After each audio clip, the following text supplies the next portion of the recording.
Hello and welcome to our 2017 Educational Webinar Series. I am Dr. Jill Brooks, Senior Director of Education for First Healthcare Compliance. At First Healthcare Compliance, we help you with a comprehensive compliance management solution tailored to your business, a hospital network, healthcare practice of any size, billing company, or skilled nursing facility. As part of our complimentary educational webinar series, we bring you experts from around the country to discuss relevant topics in the healthcare industry. Our focus this month is on HIPAA and PCI compliance. We are so pleased to have Jennifer Kirschenbaum back with us today, presenting Is This a HIPAA Breach? And if so, what to do? Jennifer Kirschenbaum is the managing partner of Kirschenbaum & Kirschenbaum Healthcare Department.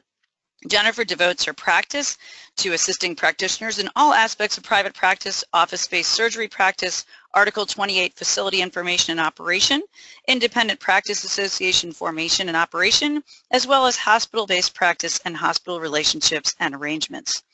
Practitioners contact Jennifer at all stages of practice, from their first employment agreement review and negotiation, their first lease, their first partnership agreement, first patient issue, first lawsuit, first HIPAA complaint or hospital contract, collection issues, audit through partnership structuring, mergers and acquisitions, practice sale, hospital employment or closure, and everything in between. In addition to managing and triaging healthcare matters for the healthcare department, Jennifer focuses her practice on regulatory compliance with federal STARK and anti-kickback statutes and related state laws, transactional matters, Medicare, Medicaid, third-party payer audit defense, licensure issues and defense, litigation strategy, and general practice management matters. Jennifer and her team at Kirschenbaum & Kirschenbaum regularly lecture at organized medicine functions, grand rounds, and residency programs. Okay, go ahead, Jennifer. Thank you, Dr. Brooks. I appreciate it. I appreciate being asked to speak today by First Healthcare Compliance. It's my pleasure to be presenting. Our topic is HIPAA breach and what to do. So before I get started, I just want to specify that what we're going to cover today, because we have a broad base of participants, are really just the federal laws. Each state does have potentially more specific HIPAA regulations that, in my experience, generally could apply to the treatment of minors, for the most part, possibly some additional disclosures or timings of disclosures or possibly charges related to record disclosures, what you can charge per page for a production, things like that. But today we're going to stick to the federal, so that way it applies to everyone who's on the call. And while there is tremendous amounts of information in the federal statute, we're going to make our discussion today a little bit more general on the basics of HIPAA. We'll go over, and then we'll talk about some of the recent enforcement actions from the Office of Civil Rights, which is who I coined the HIPAA police. They're the ones who are out there looking at what's happening. So I think that the bio that Dr. Brooks presented was very comprehensive, so I'm not going to spend a lot of time introducing our firm.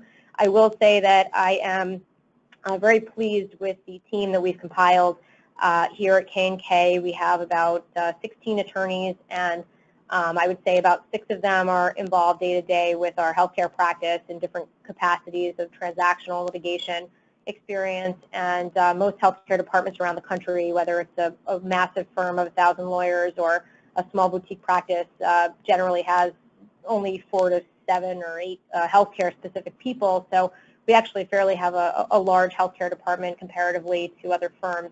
And a broad knowledge base on how to help defend our practitioners and healthcare facilities. So any questions that do come up, we do take for First Healthcare Compliance free consults. So we're happy to speak to you, and you can always call or email me with any questions as they come up. And if it's something specific that does require retention, we would let you know that before you get any kind of rogue bill. So please feel comfortable knowing that you do have support out there in places to send questions to. Any of these topics that possibly come up in the day-to-day operations of your businesses, you can always feel free to reach out. So when I speak with clients, the majority of my clients utilize me in a general counsel capacity, and whether they're a one-physician office or an Article 28 large ambulatory surgery center who we represent, or even a hospital, which we do some hospital representation as well. They ask, what are the big things in your mind, Jennifer, that could really take me down? What do I have to watch out for? And my answers to that are actually actually not really set forth on this slide. The content of this presentation is really going to mostly be from my comments, not really the slides. So, please tell your colleagues that are going to ask, what did you learn on this? Don't just send them the slideshow. They can hopefully find the recording through First Healthcare Compliance and listen to it. But the three big things that I see, for the most part, are payer audit, of course, because if you end up in prepay review, it could just be absolutely devastating to your practice. And then a post-payment audit where you have to pay back a lot of money also could be horrible. But really the prepay where you have a cramp on the account receivables, I won't list it in the same category in my mind because it's more preventable, but of course, obviously, a drastic, horrible choice in your revenue cycle management selection, picking the wrong billing company could cause the same problem as well, where you're just not getting your claims out. That is crippling for any organization of any size if you don't have money coming in, of course. So that's number one. Number two is, I view, obviously, patient issues. But that one is not number one on my list because we all have insurance, or most of us have insurance. If we're operating in states like Florida or some other states that have much more lax malpractice requirements, then maybe we aren't carrying insurance where we would be preventing against a claim from a patient. So obviously, patient malpractice claim is going to be an issue there, another potential legal liability, slip and fall, things like that. But there's insurance to protect against that. The third area that I highlight is concern over employee conduct and patient complaint unrelated to malpractice. And that's where I lump in HIPAA exposure. A HIPAA complaint is one of the easiest complaints to be levied against a practitioner because the Office for Civil Rights, who is tasked with overseeing HIPAA compliance, is a very easy organization to find online. It has a lot of helpful information for patients, also for practitioners. I recommend taking a look at it. And it's very easy to find where to file a complaint. Every complaint has to be investigated that's filed. And as of 2013, the agency's mandate has changed to fine putatively organizations that are not in compliance. So we're going to go through some specific case examples on what that means. But prior to 2013, it was actually a very cooperative agency to deal with. When I had clients call where they were being reviewed by the Office for Civil Rights, it was one where I could say confidently, listen, what happened? Hopefully we can just work it out. There won't be any real fine probably. Let's just explain ourselves and they'll let us move on with our life. That's not necessarily the case right now. Now there's huge penalties that are possibly going to be imposed and definite exposure. So we're going to get into it today on what do we have to report, what does that mean, and how do we kind of keep in check our employees and hopefully our patients to make sure that we don't have that type of exposure from HIPAA. Another area of exposure that I see that's massive, and if Dr. Brooks wants me to speak about it at a different time, that's fine, but of course is, well, I don't know about it, of course, we try not to think about it, but wage hour lawsuits from employees is really becoming a very hot topic, and also employee classification.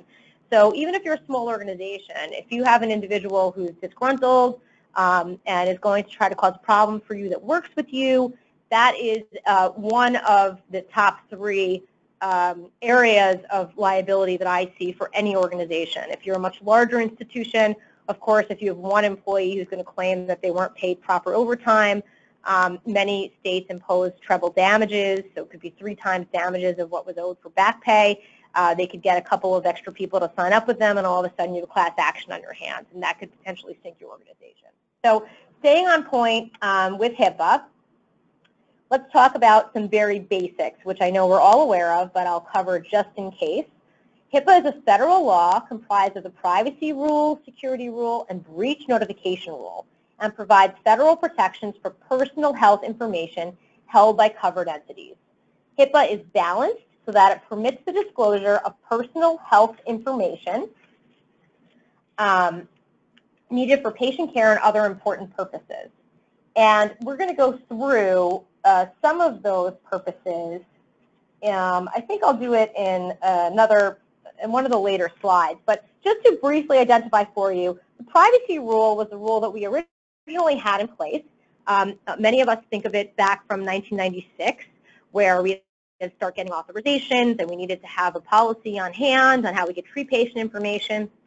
The security rule came into place later and is often also referred to as the HITECH Act.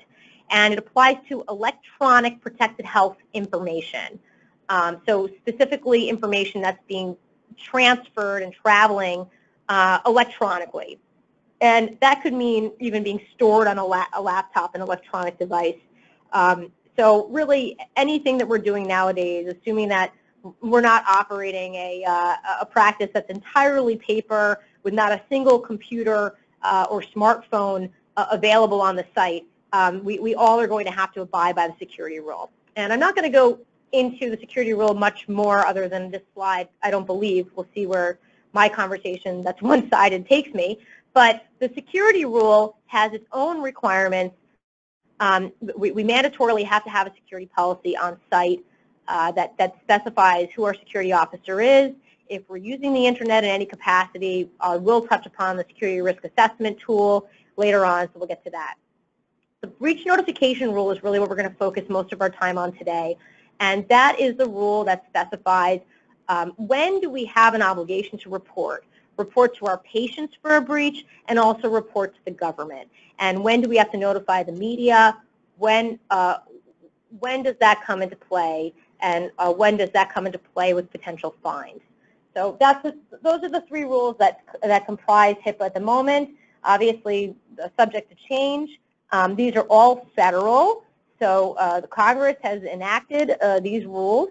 And what happens is with any legislation, sometimes they're modified piecemeal by bills where language is stuffed in at the last minute. So if we do see any change to the Affordable Care Act, which who knows if that's going to happen, there might be bits and pieces that are also chucked in from one of our representatives that might modify HIPAA. So we'll be watching for that as well. Who has to abide by HIPAA? Well, obviously you're on this call, so you think that you have to abide by it. Health plans, healthcare clearinghouses, and any healthcare provider has to abide by it. And by extension, it's important to note that business associates as well, I believe, very clearly could have exposure. Whether that exposure is directly from the government or exposure by contract or by implied relationship with a covered entity, absolutely I could see liability being extended to a business associate. And any covered entity that is sharing protected health information in any capacity, more than in just an incidental access. So in other words, your internet service provider who does not necessarily have access to your computer system is not necessarily a business associate, but your billing company most certainly is a business associate. You're required to have a contract with. And that contract should have what's called indemnification, which is a legal language protection that allows risk shifting. So as a covered entity, we want to make sure that the business associate is 100% responsible for any of their mistakes or misuse or breach of HIPAA, and we can contractually protect against that, and it's very important that you do so and take advantage of that. What's protected under HIPAA? Protected health information, which is individually identifiable information. Now, that includes photos, license numbers, anything that you could tie back to a person, social security number. I would even argue that if you put an implant in somebody that has an identifying number and you have an x-ray where that number's on there, I would be very careful. That may be identifying. Obviously, patient name. Now, the Office for Civil Rights is not super unreasonable. For those of us out there who are calling patients' names in the waiting room, you obviously need to be able to function, but we need to be careful and have protections in place on how we treat patient information as well. I'm not going to spend time on that. So what is breach reporting? And that's the topic that we're here to cover today. As of September 23rd, 2013, the HIPAA breach notification rule came into place and requires that HIPAA-covered entities and their business associates provide notification to the Secretary following a breach of unsecured protected health information. So this is a new requirement. What is a breach? A breach is the acquisition, access, use, or disclosure of protected health information in a manner not permitted by HIPAA, which compromises the security or privacy of the protected health information. What disclosures are we authorized to make? And this is a covered entity may disclose protected health information as follows. And this is what your privacy policy should be detailing. And a lot of times people send me over their privacy policy, and I'm surprised to see that even though they stole them from a reputable association, the privacy policy is actually not up to date with the new rule requirements as of 2013. So you may want to make sure that you have a proper privacy policy in place. But we are allowed to make disclosures to the patient, the actual individual, for treatment, payment, or health care operations purposes. And those don't really get much more specific, but you're allowed to release to insurance companies for treatment, so to a referring provider, another covered entity that's involved in the care, pursuant to a valid authorization. Now, if you're not sure if you received a valid authorization, if it's the proper HIPAA authorization form that the courts make available, you receive just an attorney letter, not accompanied necessarily by an authorization, you need to be very careful not to release. And that's something that if you needed to send to our office or to your other attorney, you should check before you make a disclosure if you're not sure whether or not that it's actually valid, because that's an easy way to have a problem where you're not abiding by the HIPAA requirements. By agreement, as permitted, you're allowed to disclose. So by agreement, and what I say is as permitted, you may have the government come in and sign some sort of cooperation agreement with you where they have authority to view. And by having authority, I mean that we've requested and received statutory authority where they are allowed to come in and take information from you about a patient. There are circumstances where you're required to disclose. When the individual patient asks you to, if the Secretary of HSS asks you to, HHS, and also, of course, if there's a valid subpoena issued by a judge, you're required, or grand jury subpoena, something like that, you're required to send the information in. But again, it has to be in proper form, and you need to be specifically authorized to make the disclosure. A breach, which I don't like to use the word breach. Before your office or your practice or your facility even classifies something as a breach, I would not put that word on it. Don't write on the file, potential breach, patient so-and-so breach. Don't even use the B word until you have had it assessed internally or by your outside counsel. Because once we qualify it as a breach, then arguably you've already made the decision that you have an obligation to report. And before we go any further and I go through what a breach excludes, and by that we get to what it includes and what we're going to get to today with some of the examples, I just want to talk about the disclosure process. When we have a breach and we have a duty to report, the worst thing we could do is try to cover it up and not report. And a recent enforcement action, which we'll talk about coming from 2017, is there was a large fine assessed against a large system that the fine came in place simply because the organization did not report in a timely manner. And that's the first time failure to notify has resulted in a fine for an entity. Which is why it was most notable. So there are severe penalties for failing to report. So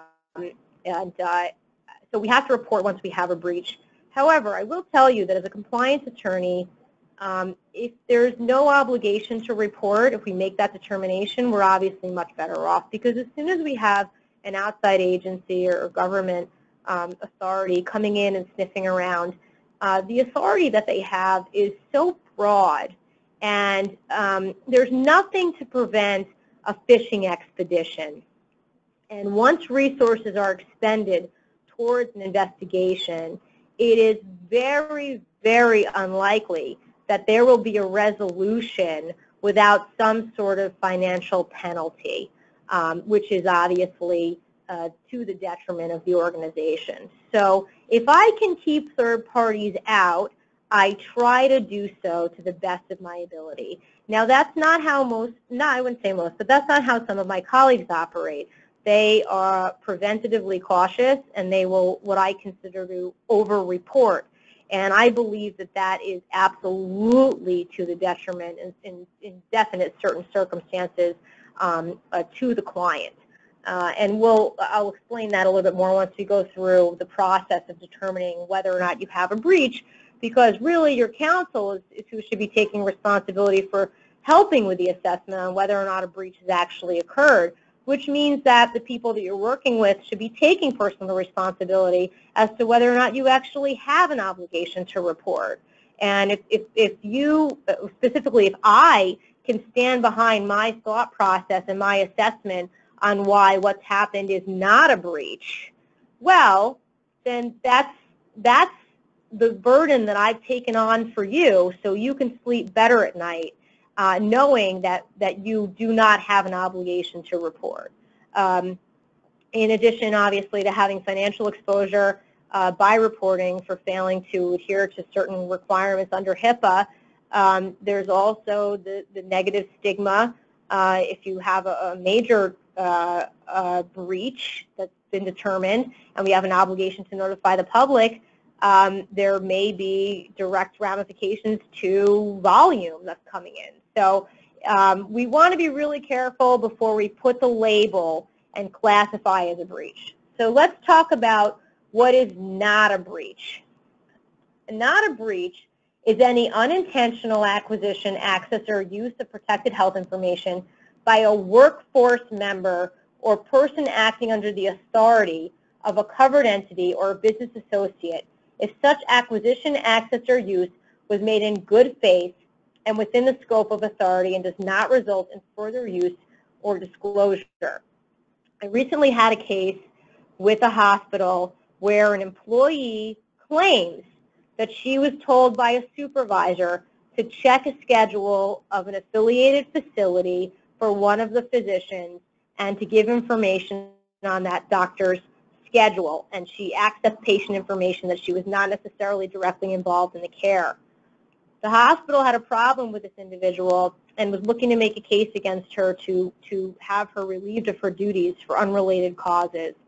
They made a case against her, and they used her access and defined it as a breach, and made a reporting to the Office of Civil Rights as part of the employment record.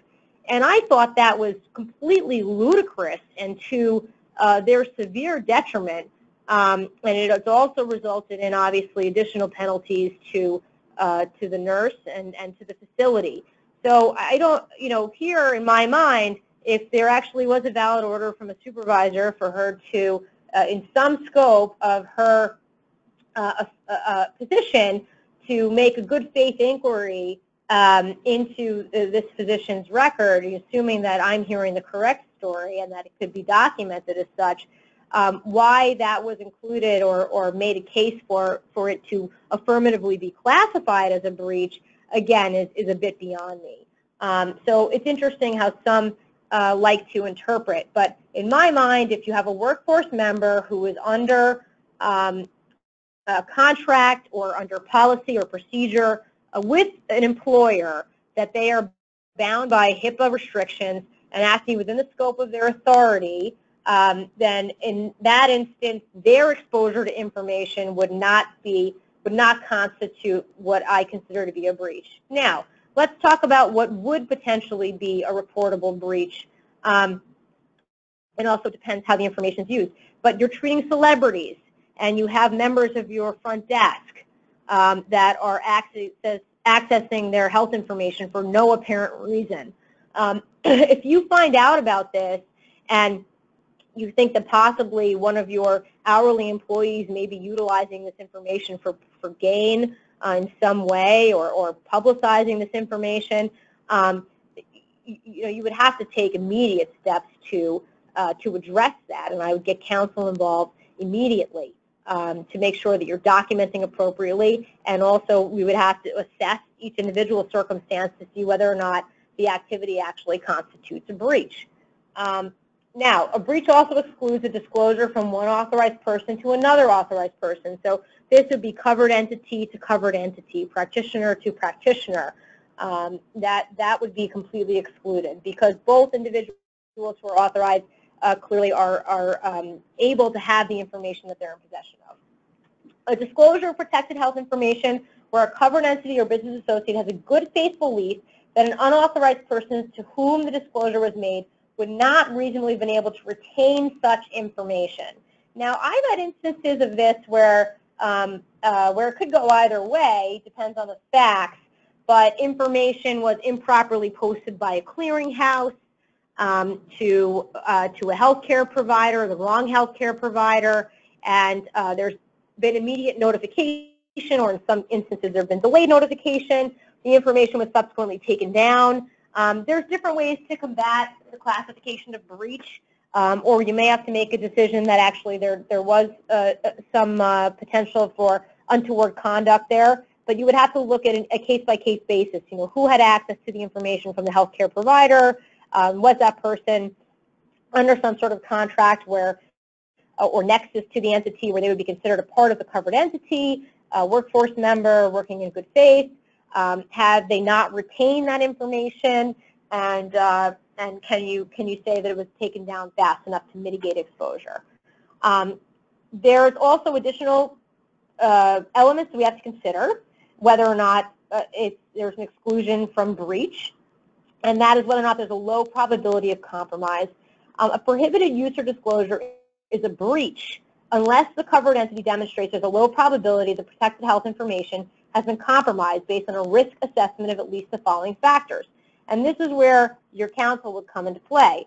I recommend having a third-party assessment if there's a big enough issue, so that way it's not just internal on whether or not there's a low probability. And the factors are the nature and extent of the protected health information involved, including the types of identifiers and the likelihood of re-identification, the unauthorized person who used the protected health information or to whom the disclosure was made, whether the protected health information was actually acquired or viewed, and the extent to which the risk to the protected health information has been mitigated. Now, some examples where I've had to do this type of assessment are pretty simple. On exit, we hand the patient the wrong billing record, receipt, invoice type thing that actually has patient name and procedure code, and that's just a simple mistake. Okay, well, that happened. What did we do about it? Did someone realize it before the patient got out of the parking lot? Did we send someone out to go collect it? Did the patient confirm that they didn't take a picture of it? They don't have a photographic memory where they looked at it and someone notable and they now have information that they shouldn't have.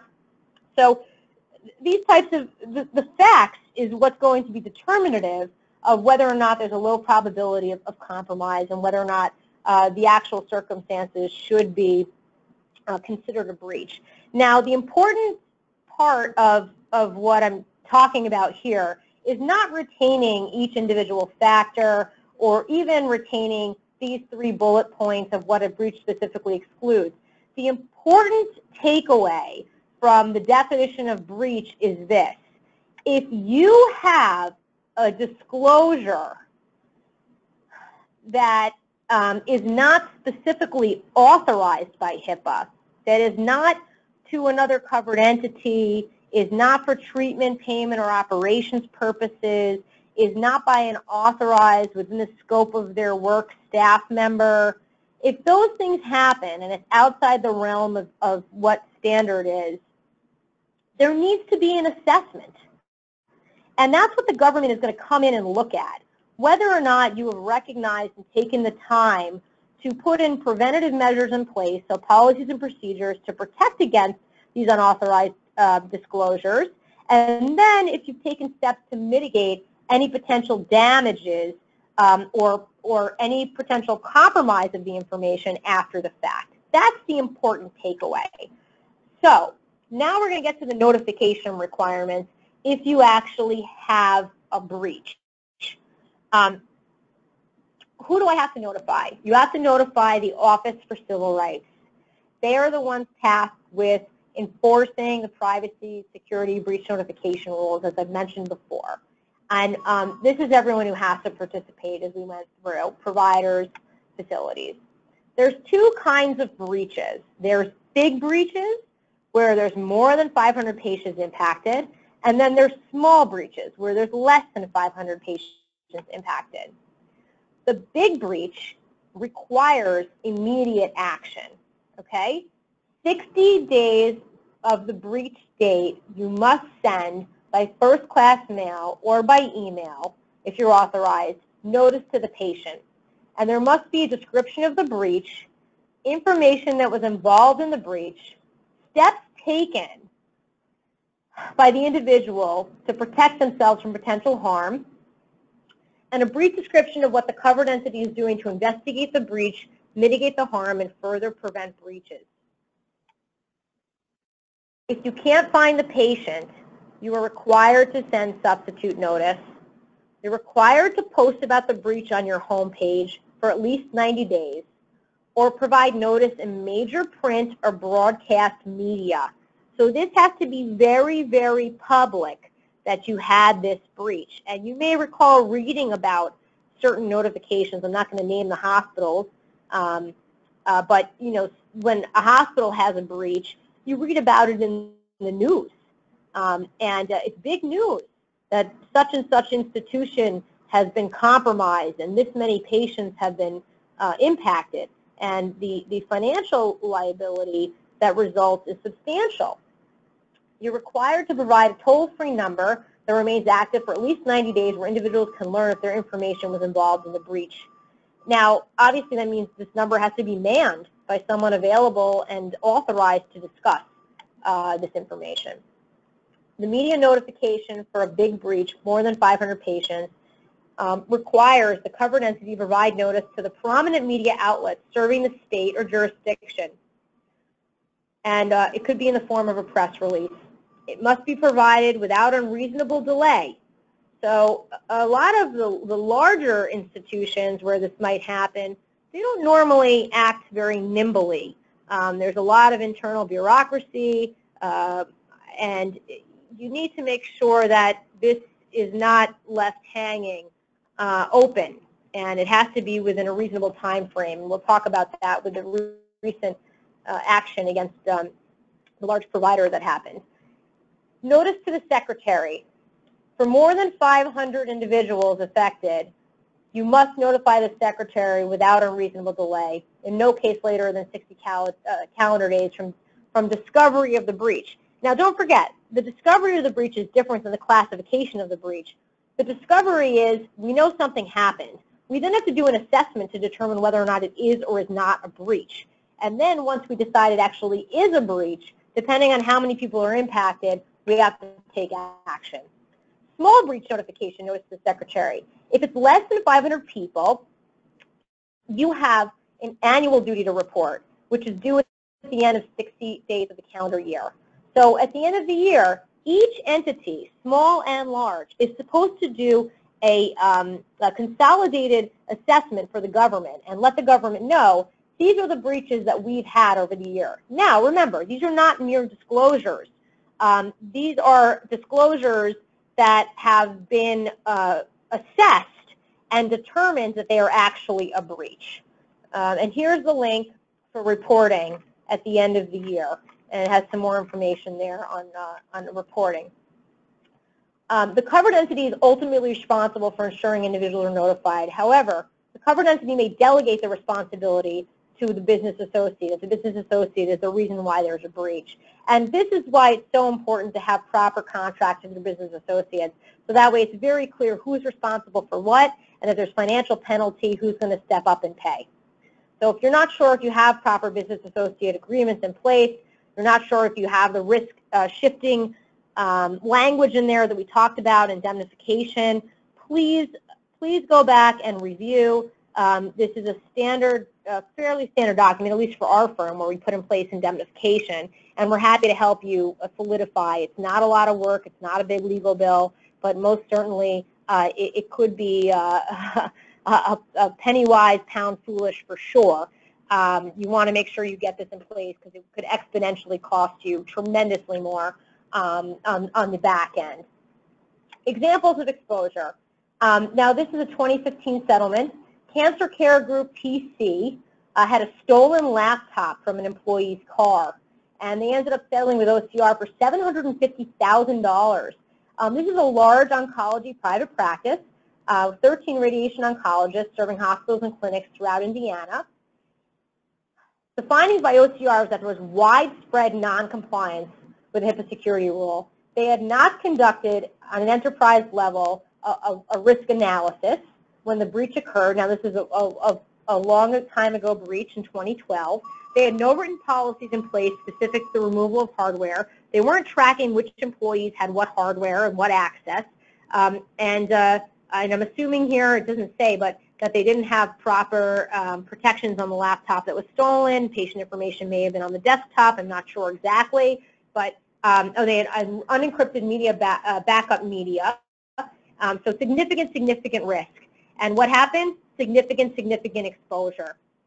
So you'll see here a theme that those of us who are prepared, that have the policies, that are doing the training, are going to have less potential exposure if there is a breach, whether it's reported properly or not.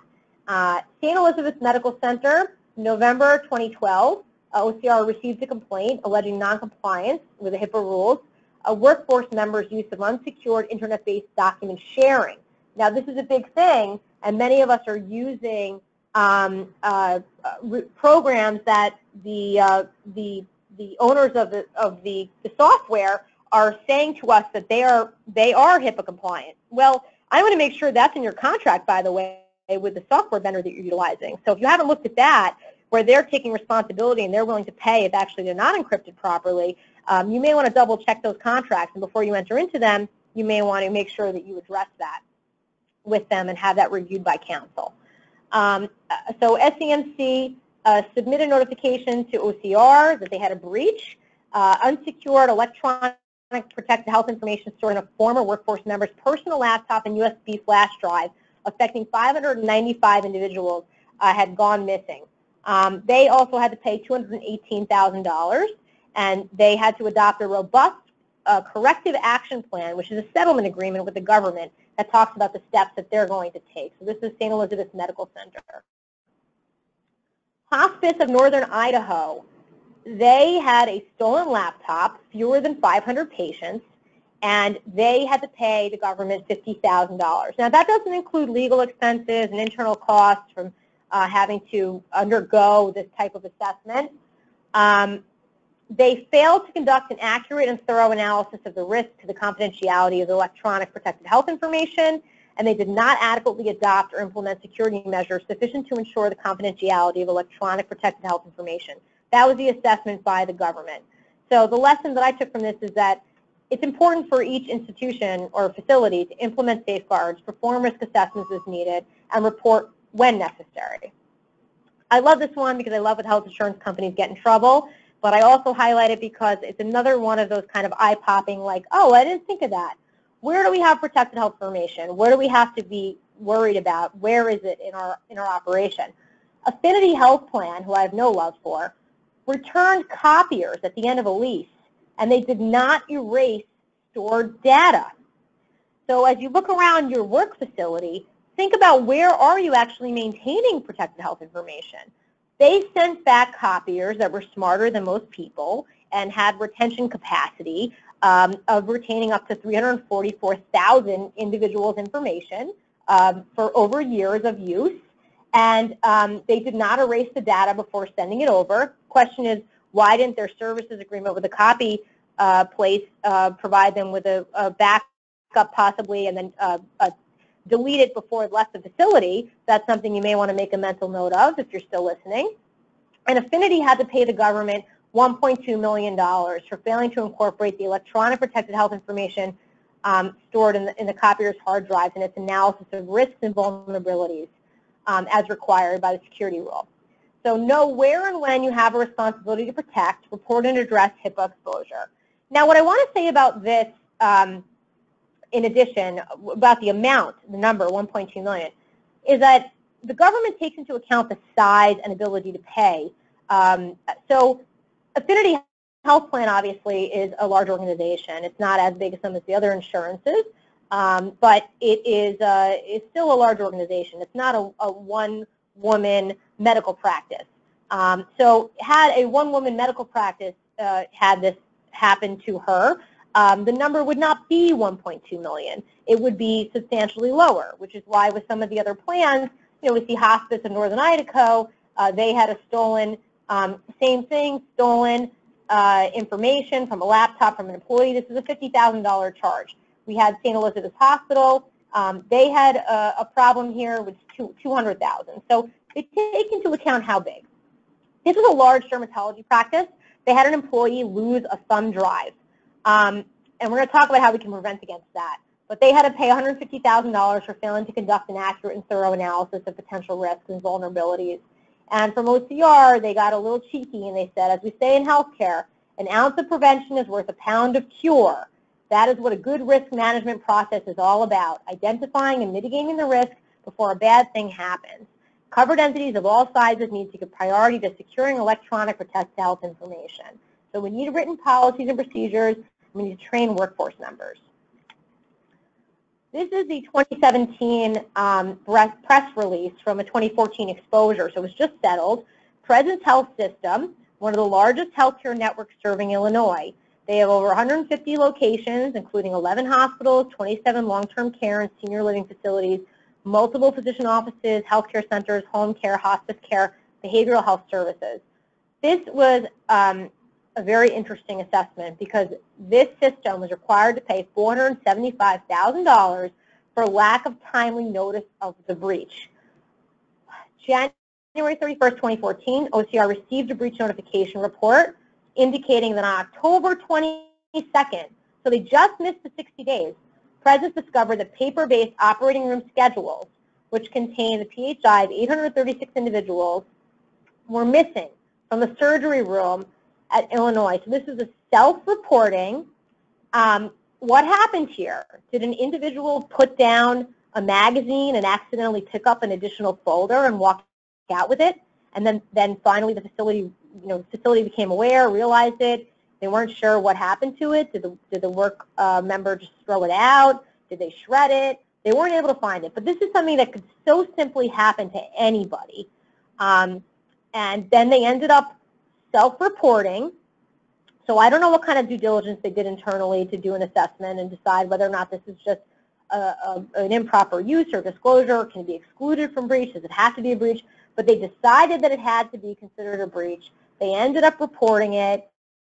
836 individuals from an operating room schedule could easily have been listed on a spreadsheet. It could have been anywhere from 10 to 30 pages. We don't know. But it doesn't necessarily have to be a massive file or big thing, right? It could have been small. And still, they had to pay $475,000. And the OCR's investigation revealed that Presence Health failed to notify without unreasonable delay, because it's more than 500 patients, so it had to be without unreasonable delay within 60 days notice. So this is a very big deal. This is a lot more punitive than we've seen prior, and it's the first action that I've seen where the assessment is solely identified as because of lack of notice, proper notice. Now, what happens is Presence Health probably has a comprehensive HIPAA policy and procedure manual, and they probably do everything right. And the government devoted resources to this. And I'm just solely conjecturing here, just to give a disclaimer. But I'm guessing that the government put resources in to its assessment, found out that Presence Health was doing plenty right and still decided they needed to recoup some money to offset their cost. So they decided to levy an opinion against them that the money was owed because of the failure to adhere to the 60-day policy. But now we have a new precedent, and we have assessment due for lack of timely notice, and that's a big deal in my mind. I only spent one slide on annual reporting for it seems to be small infractions. Why do they make a big deal about annual reporting? Well, it's important, and if someone else reports you before you report on your annual, then you're going to be in much bigger trouble. So you need to make sure that on an annual basis you're looking at what's happened, and that on a case-by-case basis you're properly documenting disclosures and potential breaches. So proactive HIPAA protections, what do we need to have in place? We need to understand the reporting requirements, which we just went through for big and small. We want to train our staff to identify and properly report breaches, and I'll get to that in the next slide. We're going to implement policies and procedures and use them, and we get to that also in the next slide. Have your team in place to address any potential breach, and we're going to engage in a security risk assessment on a regular basis. If you haven't been to this website, the healthit.gov, please go to it. There is an online questionnaire that you can use that will take you through the elements of the security rule requirements for electronic protected health information. It's the physical, technical, and administrative safeguards that you're required to have in place, and it'll take you through one by one. Do you back up your information properly? Do you have proper emergency protocol in place? Do you have proper password protections? They don't actually ask if you're encrypted, but they ask a number of questions to ask if information is being properly transmitted, which indicates interest in encryption level. So I recommend everyone take it, and if you require counsel assistance, which is completely appropriate for this type of exercise, our office does assist with the security risk assessments, and you'll need to get your IT provider involved as well. And if your IT provider is someone who has never heard of a security risk assessment or the security risk assessment tool, you may want to consider getting a new IT provider. Policies and procedures addressing HIPAA exposure. Proper patient HIPAA forms. We talked about this briefly. But at a minimum, you need to have a privacy notice in place, and you need to have a consent for use with the patient. If you're emailing with the patient, you want to make sure that you have the patient providing the proper email address. You want to have language in there that the patient has access and authorizes you to communicate with them by email. At a minimum, obviously I'm downplaying the importance of the content that needs to be in the forms. That's a whole other conversation on what has to be in there, and it's mind-numbingly boring. You're a lot better off just getting the proper forms. Workforce agreements. This is contracts that you have or policies and procedures that should be in place with each of your staff members. And it talks about documents with the employees, what their requirements are to adhere to HIPAA, and then also it puts the onus on the employees for reporting if there's a problem. And I like to require the employee to take financial responsibility if they're at fault, especially if they fail to properly report up the chain. And also it describes what happens to them if they don't properly report. If you have someone who looks to brush something under the rug, well, they should be subject to suspension or possibly even termination of their employment. And that needs to be made clear to them up front. You should have a breach notification policy in place, which talks about your assessment if there are disclosures, whether or not something constitutes a breach, and then also specifies what your reporting requirements are. And we can help you with that if anyone needs that.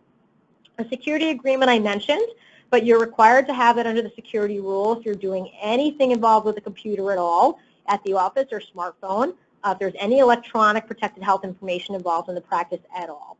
And that's going to document, again, what I talked about with the security risk assessment tool, the administrative, technical, and physical safeguards that you have in place to protect the electronic protected health information. And it indicates who the person who's responsible at the site for that information and protections, and it's something the government's going to ask for if you do happen to have a report or reason to engage. So with that, I'm going to open up for questions. We have a few minutes left. Jennifer, you have quite a number of questions.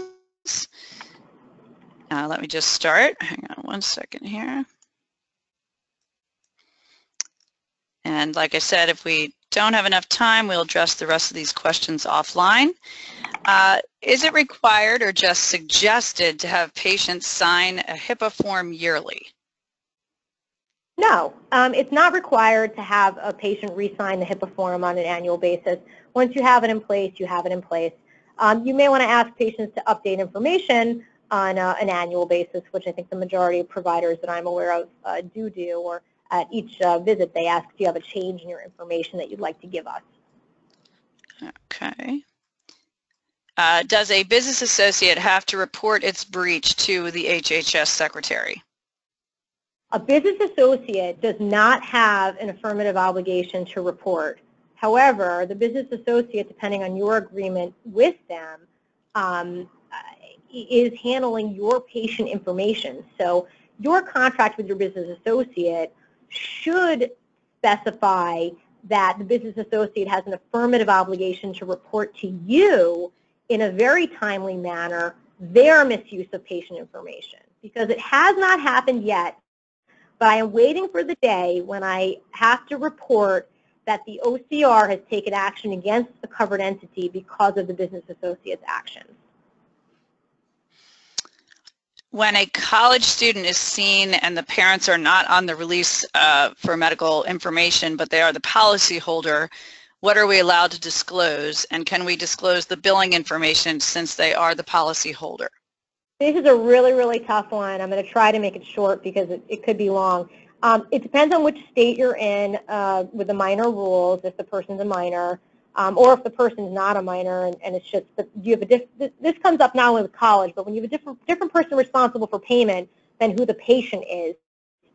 You really want to try to get proactive about that and get consent. As soon as a patient comes in or notifies you over the phone that, oh, the insurance is in this person's name, when you get pre-authorization, you should require that you have consent to speak with that person, because you're allowed to disclose protected health information. Remember what I said, for treatment, payment, and operations purposes.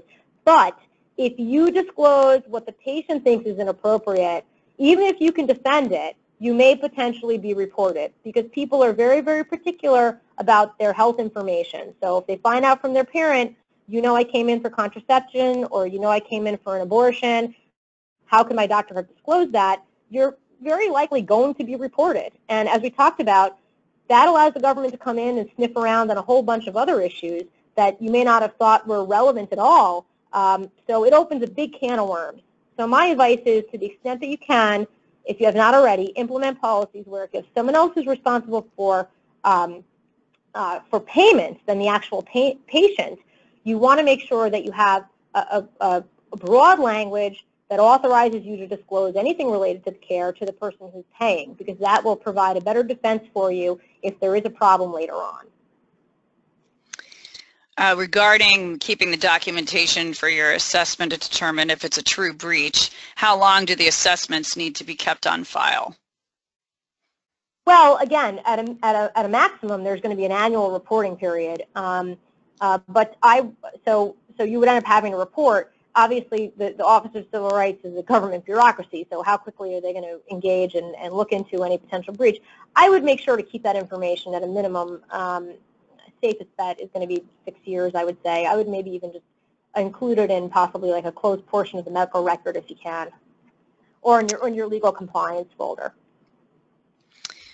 Is a ransomware attack on a covered entity or business associate that encrypts electronic protected health information presumed to be a breach?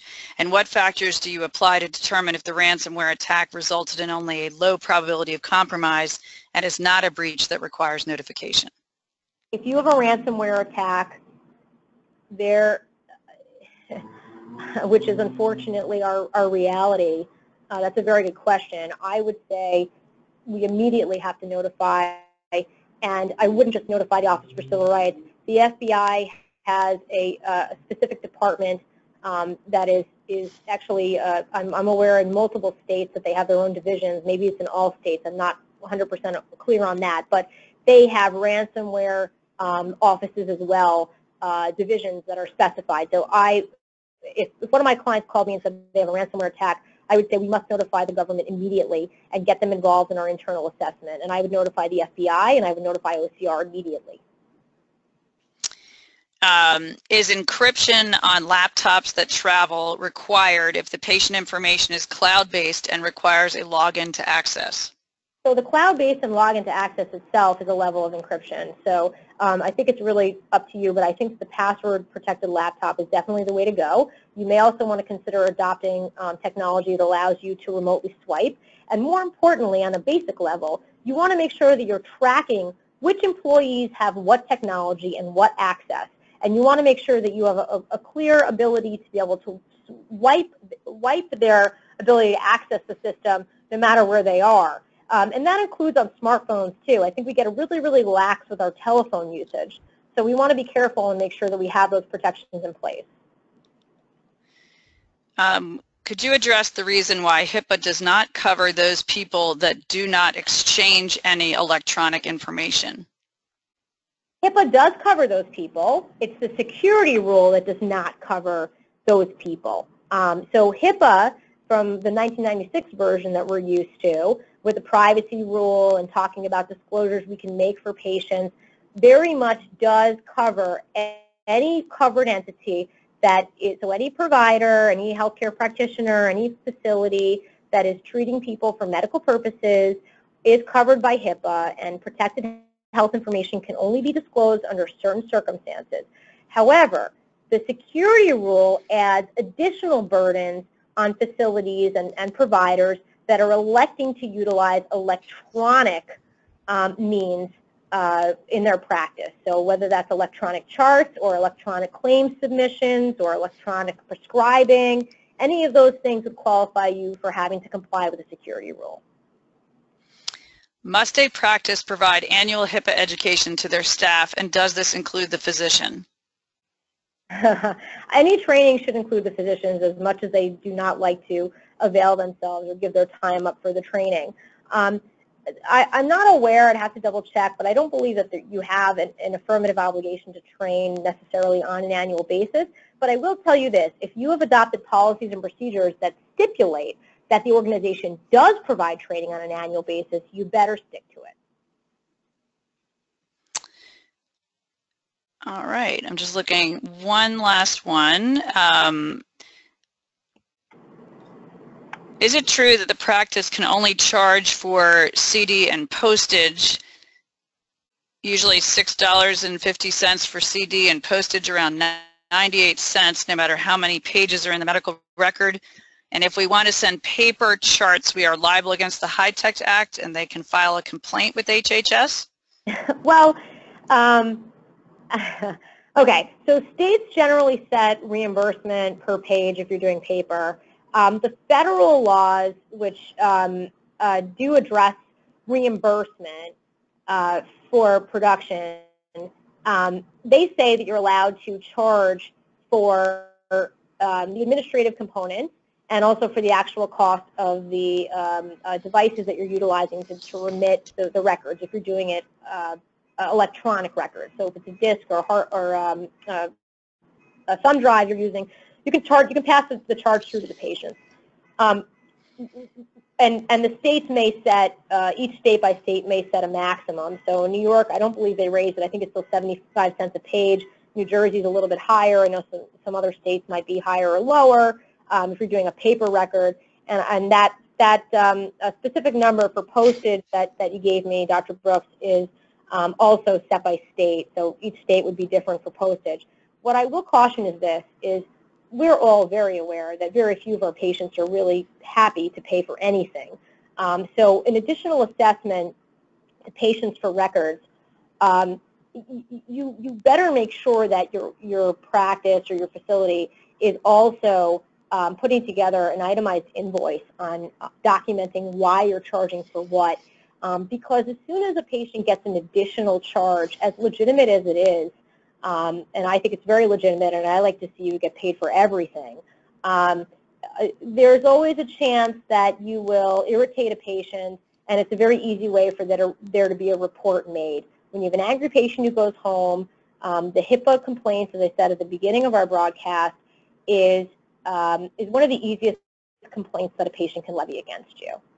So you want to be really careful and just make sure that you document like everything else. It's all in the paperwork. If you're going to assess a charge, maybe there's a duplicative fee for x-ray copying, and then on top of that there is a certain administrative portion you want to pass along. I would make sure that that's small amount, I would stay within the statutory authority. If it's per page, if you're doing paper, make sure that you're on target here with what you're going to be charging. Send an itemized invoice with the records, and that way, if there is a complaint, we have a very quick and easy response. Okay, Jennifer, if you want to put your contact information on the screen, in lieu of time, I think we will answer the rest of the questions offline. Please use that contact information. If you have further questions, you can just email her directly. If you forward them to us, I will forward them on to Jennifer. I do find that Jennifer's twice weekly newsletter is extremely helpful in addressing FAQs that come up in a day-to-day healthcare operation. Again, thank you very much for joining us. You can register for our future webinars or request a demo of our compliance solution on our website at 1sthcc.com or call us at 888-543-4778. Thank you again and have a great day.